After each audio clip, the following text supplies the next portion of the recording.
Before we get any further in the series, I want to pause for a minute to emphasize that the goal here is not for you to become a perfect parent. There's no such thing as a perfect parent, and you don't have to be a perfect parent to be a good parent. The truth is that every one of us, when it comes to parenting, has messed up. And let's be honest, we're going to continue to mess up. One of the goals I have for this series is to help you win with your kids and enhance your odds of being a better parent. But trust me, you're still going to screw up. Hey, I'm looking for a kid, might be like this tall, might have a box of matches and a can of gasoline. Sorry. Hopefully not as bad as that guy. Remember, we're trying to move away from desperate quick fixes to being more intentional with our actions. It's a process, so give yourself permission to learn and grow the same way you want your kids to learn and grow. Let's talk about something that I know you can do right now, no matter where you are in your parenting journey. You can begin to overwhelm your kids with encouragement. Encouragement is one of our deepest cravings, and in all my years working with kids, I've never met one who said, "Stop encouraging me, I can't take it anymore. I've had it up to here with all those positive and empowering comments." That never happens. Impressive work, my man. Keep it up. Encouragement is food for our soul, and most of us are hungry for it. We all know this, yet as parents, we continue to use thoughtless words that will leave scars. Words are so powerful. They possess the ability to enhance a life or to minimize it. Careless words can actually become self-fulfilling. You've seen this before. A parent describes their child in a certain way over and over until the kid inevitably becomes that description. This is my daughter, Jill. She's shy. This is Sam, my demon child. Raise your hand if you'd rather be around people who encourage you rather than people who criticize you. Yeah, me too. And your kids are no different. They'd much rather be around people who speak good words to them. So if you're constantly criticizing them, I promise you, they'll find other people to hang around with who won't. So how do you encourage them when most of the time you just want to strangle them? Well, let me see if I can keep you out of jail and give you some practical suggestions. Number one, see it and say it positive. Basically, try to catch your kids doing things right.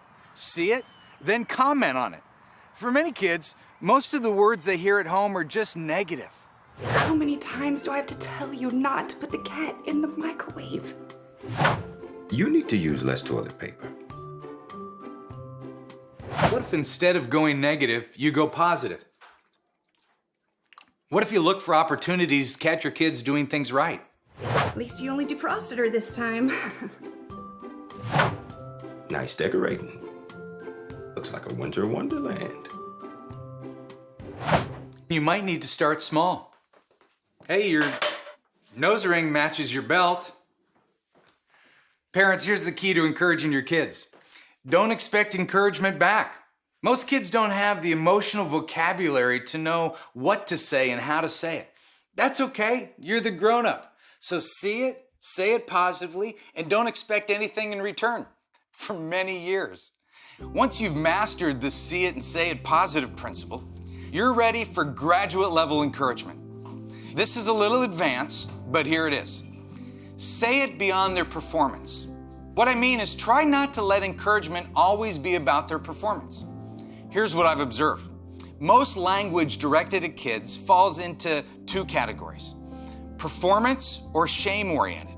Maybe you grew up in a home where if you did something bad, you got the look or the word of shame, and if you did something good, you got the pat on the head of approval. Well, what do these little quick fixes of shame or praise do to people? Well, it makes them dependent on others for how they feel about themselves. And that's why today's culture is filled with all these adults who are approval addicts. They grew up in an environment that was either shame on you or proud of you, shame on you or proud of you. What's the result? Well, now we all perform for others so that we can hear the words, "I'm proud of you." So how do we break that cycle with our own kids? Well, let's say your son plays baseball. Hey, did you see that home run I hit today? Well, you could look at him and say, "I love it when you hit home runs. You are such a gifted athlete." And then send him away with his little fix of approval. Or you could say, Hey, did you see that home run I hit today? "I love watching you play. It brings me great joy to watch you have so much fun." See, genuine encouragement is saying, I love you and I believe in you regardless of performance. Your kid will hit home runs in life, but let's face it, there will also be some strikeouts along the way. That home run strikeout pendulum is going to swing back and forth throughout their lives. And it's so important that they know that you love them no matter how they perform. I gotta go, I'm gonna be late. There's one more piece to this that you need to know. And dads, this one might be especially challenging for some of you. You can't just say it, you have to show encouragement through affection. Your kids need to hear your encouragement in your words, but they also need to feel your encouragement in your warmth. Your kid has something that I call skin hunger, and it needs to be fed by you. And I realize this can be difficult for some personality types. Some people are just not huggers. I know. I'm not a hugger. I'm a handshaker. I even shake my mom's hand. Just kidding. We high five. You may have grown up in a home where physical affection was rare. It wasn't modeled well.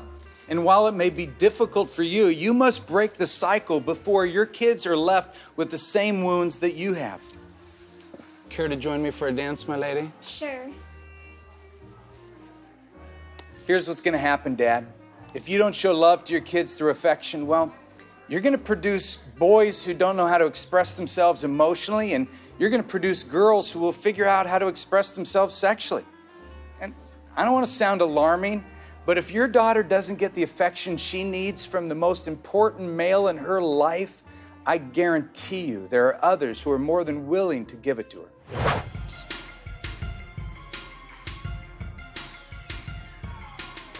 The Bible says, love each other with genuine affection and take delight in honoring one another. Parents, pour it on when it comes to showing your kids genuine affection. When they're teenagers and they think you're weird and they don't want anything to do with you, pour it on even more. You're the grown-up, hug them, wrestle with them. If that's too difficult for you, pretend to trip and fall on them. They need your touch. They need their skin hunger fed by those who love them the most. Hey, Nicole. Yeah? Would you commit to practicing these things? Catch your kids doing things right. Praise them for who they are and not for how they perform. And show them love through your affection. Because when your kids have moved out and moved on, I promise you, you won't regret the efforts you made to encourage them. Hey, aren't you going to introduce me to your friends?